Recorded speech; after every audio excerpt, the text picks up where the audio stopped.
이 새벽에 우리에게 주시는 하나님의 말씀은 요한복음 6장 41절에서 59절까지의 말씀입니다. 제가 가지고 있는 성경책으로 신약성경 153쪽에 있습니다. 하나님의 말씀을 받들어 읽겠습니다. 자기가 하늘에서 내려온 떡이라 하심으로 유대인들이 예수에 대하여 수군거려 이르되 이는 요셉의 아들 예수가 아니냐. 그 부모를 우리가 아는데 자기가 지금 어찌하여 하늘에서 내려왔다 하느냐. 예수께서 대답하여 이르시되 너희는 서로 수군거리지 말라. 나를 보내신 아버지께서 이끌지 아니하시면 아무도 내게 올 수 없으니 오는 그를 내가 마지막 날에 다시 살리리라.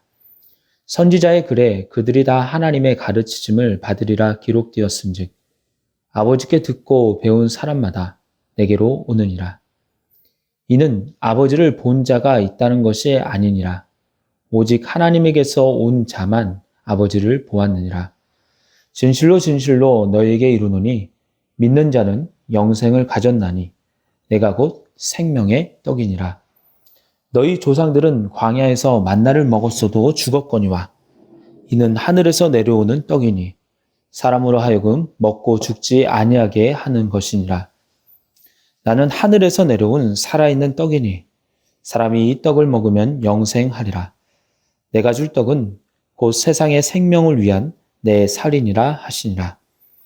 그러므로 유대인들이 서로 다투어 이르되 이 사람이 어찌 능히 자기 살을 우리에게 주어 먹게 하겠느냐. 예수께서 이르시되 내가 진실로 진실로 너희에게 이르노니 인자의 살을 먹지 아니하고 인자의 피를 마시지 아니하면 너희 속에 생명이 없느니라. 내 살을 먹고 내 피를 마시는 자는 영생을 가졌고 마지막 날에 내가 그를 다시 살리리니 내 살은 참된 양식이요 내 피는 참된 음료로다. 내 살을 먹고 내 피를 마시는 자는 내 안에 거하고 나도 그의 안에 거하나니 살아계신 아버지께서 나를 보내심에 내가 아버지로 말미암아 사는 것 같이 나를 먹는 그 사람도 나로 말미암아 살리라. 이것은 하늘에서 내려온 떡이니 조상들이 먹고도 죽은 그것과 같이 아니하여 이 떡을 먹는 자는 영원히 살리라. 이 말씀은 예수께서 가버나움 회당에서 가르치실 때에 하셨느니라. 아멘.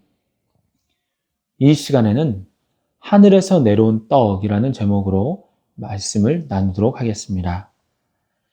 예수님께서는 어제 본문에서 자신을 생명의 떡으로 하나님의 떡으로 또한 하늘에서 내려온 자라고 말씀하셨는데요. 그 이야기를 들은 가버나움의 유대인들은 도저히 받아들일 수가 없었습니다.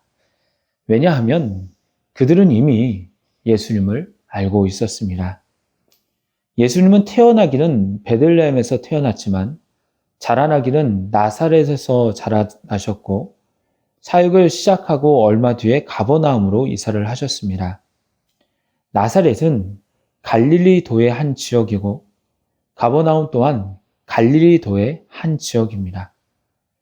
그러니까 나사렛과 얼마 떨어지지 않는 이 가버나움에 이사하고 사역을 하고 계시기 때문에 지금 현재 가버나움 회당에서 논쟁을 하고 있는 유대인들은 이미 예수님뿐 아니라 부모도 알고 있었습니다.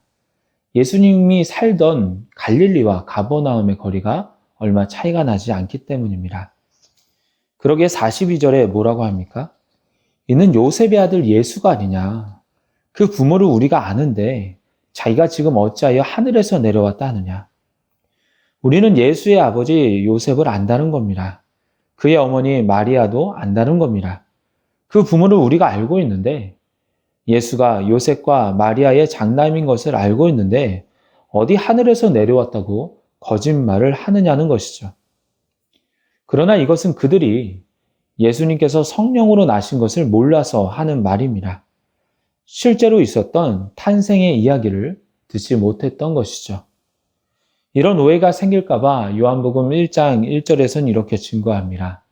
태초에 말씀이 계시니 이 말씀이 하나님과 함께 계셨으니 이 말씀은 곧 하나님이시니라. 예수님은 없다가 생긴 분이 아니라 태초부터 계셨고 하나님, 이시라는 겁니다. 하지만 그러한 사실을 모르는 가버나움의 유대인들이 수군거리고 있을 때 예수님은 수군거리지 말라고 하십니다. 그러면서 예수님의 말을 이해하는 부분과 예수님의 말을 믿는 것, 그리고 예수를 그리스도로 믿고 받아들이는 것은 오직 하나님의 선택에 달려 있다고 하십니다. 그래서 44절에 보면 나를 보내신 아버지께서 이끌지 아니하시면 아무도 내게 올 수 없다고 하시죠. 하나님이 그 마음에 감동을 주시고 믿음을 주셔야지만이 예수님을 믿을 수 있다는 겁니다. 그렇지 않으면 아무도 자신에게 올 수 없다고, 자신을 믿을 수 없다고 하시죠. 그러나 주님의 택하심으로 믿음으로 나오는 자들에게는 어떠한 결과가 있습니까? 그를 내가 마지막에 다시 살리리라. 부활하게 된다는 겁니다.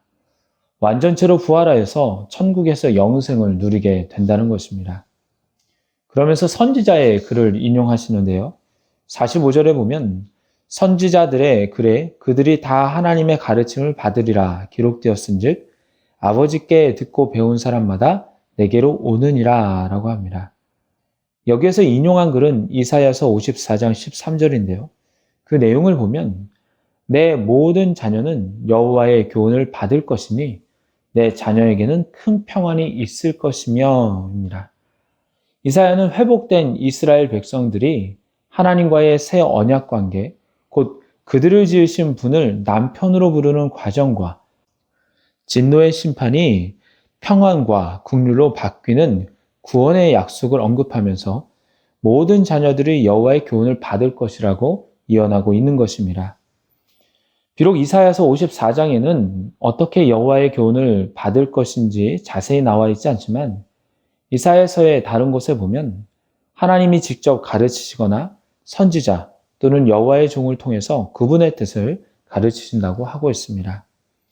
그러게 예수님께서 오늘 본문에서 이사야서의 말씀을 인용하신 것은 이 회복의 시대에 주의 백성들은 하나님의 가르침을 다 받게 되는데 이것은 여호와의 종인 자신을 통해서 그 메시지를 받게 된다는 뜻이 내포되어 있는 것입니다.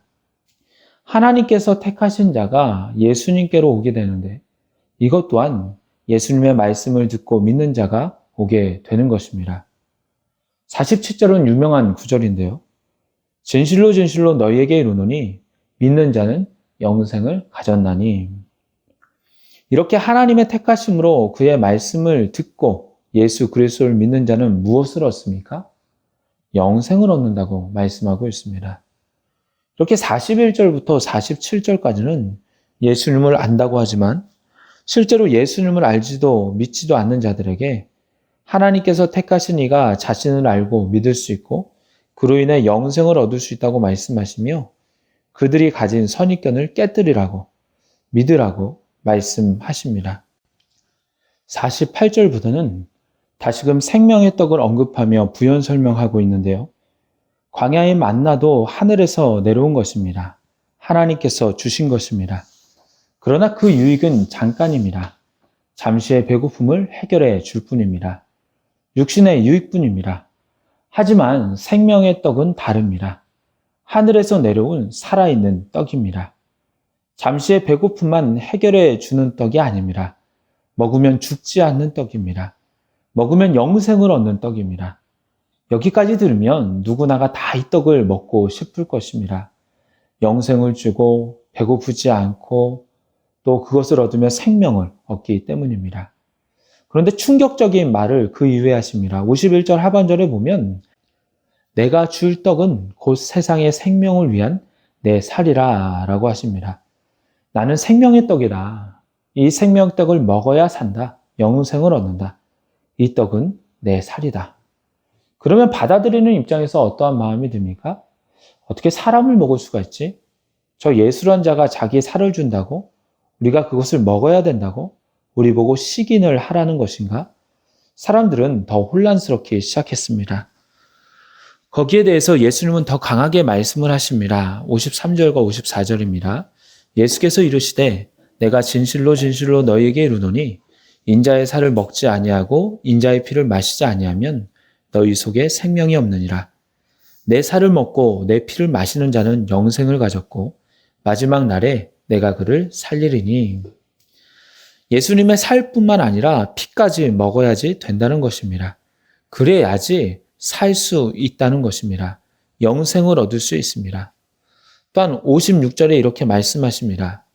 내 살을 먹고 내 피를 마시는 자는 내 안에 거하고 나도 그의 안에 거하나니. 살을 먹고 피를 마셔야지만이 예수님과 하나 될 수 있고 연합할 수 있다고 말씀하고 계신 것입니다. 살을 먹는 것도 말이 안 되지만 레위기 17장 11절에 보면 육체의 생명은 피에 있기 때문에 피는 생명을 의미하는 것이기 때문에 어떠한 종류의 피라도 먹으면 안 된다는 것이 구약의 율법의 말씀입니다. 그러니까 이 말은 유대인들에게 도저히 이해가 될 수 없는 말입니다. 그런데 이것을 의심의 눈이 아니라 믿음의 눈으로 본다면 피 안에 생명이 있기 때문에 비록 상징적이기는 하지만 예수님의 피를 먹으면 또 다른 생명을 먹는 것이기 때문에 다른 차원의 생명, 즉 육신의 생명이 아닌 영적인 생명을 얻는다고 볼 수 있습니다. 그로 인해 56절의 말씀, 살을 먹고 피를 마셔야지만이 예수님과 연합할 수 있다는 것이 이해가 갑니다. 저는 오늘 말씀을 준비하면서 한편으로는 은혜가 되지만 한편으로는 예수님께서 왜 이렇게 당시 사람들이 이해할 수 없는 상징적인 말을 하셨을까 생각해 보았습니다. 좀 편하게 풀이해 줄 만도 한데 예수님은 끝까지 상징적인 언어를 고집하십니다. 왜 그럴까요? 정확하게는 알 수 없지만 예수님께서는 충격요법을 사용하신 것입니다. 입이 가버나움 사람들은 예수님이 목수 요셉의 아들이라는 선입견에 사로잡혀 있습니다. 이들에게는 어떠한 말을 해도 통하지 않을 것을 아셨습니다. 그러기에 예수님은 그들의 선입견을 깨는 방법, 그들이 전혀 상상할 수 없는 방식으로 자신을 소개하며 그로 인한 구원의 과정, 구원의 방법을 알려주고 계신 것입니다. 물론 그 당시에는 이해하는 이들이 얼마 없었습니다. 아니, 거의 다 몰랐습니다. 하지만 하나님이 택하시고 믿음을 주신 이들은 끝까지 예수님 곁에 있으면서 예수님의 십자가와 부활을 지켜보았고 그제서야 예수님께서 말씀하신 생명의 떡과 믿음, 영생을 이해할 수 있었습니다. 이제 말씀을 맺도록 하겠습니다. 기독교는 이성으로 다가가면 이해가 잘 되지 않습니다. 말이 안 되는 기적들도 많습니다. 하지만 믿음으로 다가가면 그때서부터 이해가 갑니다. 그리고 그때서부터 말씀이 내 삶에 적용이 되고 이루어지게 되고 영생을 소유하며 기적을 경험하게 되는 것입니다. 예수님은 분명히 말씀하십니다. 믿는 자는 영생을 가졌나니 내 살을 먹고 내 피를 마시는 자는 내 안에 거하고 나도 그의 안에 거하나니. 예수님과의 연합, 영생, 이 얼마나 황홀한 말입니까? 그런데 그것을 지금 우리는 예수님을 믿음으로써 소유하고 있는 것입니다. 그것에 감사하며 또 나와 함께 하시는 예수님을 놓치지 않으며 주님과 동행하는 가운데 기쁨으로 살아가는 저와 여러분이 되기를 바랍니다. 기도하겠습니다. 하나님 아버지, 이 시간 주님의 말씀을 듣게 하시니 감사를 드립니다. 또한 성령께서 말씀하여 주시고 깨닫게 하심으로 주의 말씀이 이해가 가게 하시니 또한 믿어지게 하시니 감사를 드립니다. 주님의 살과 피를 먹지 않으면 살아갈 수 없음을 고백합니다. 주님과 연합하지 않으면 주께서 저희를 이끄시지 않으면 아무것도 아닌 인생임을 고백합니다. 영생 가운데 주님의 사랑이, 주님의 말씀이, 주님의 이끄심이 저희들을 주관하여 주시고 주님과 동행하면서 아버지의 영광을 드러내는 인생, 아버지를 기쁘게 하는 인생이 될 수 있도록 붙잡아 주시옵소서. 이 모든 말씀 예수 그리스도의 이름으로 기도드리옵나이다. 아멘.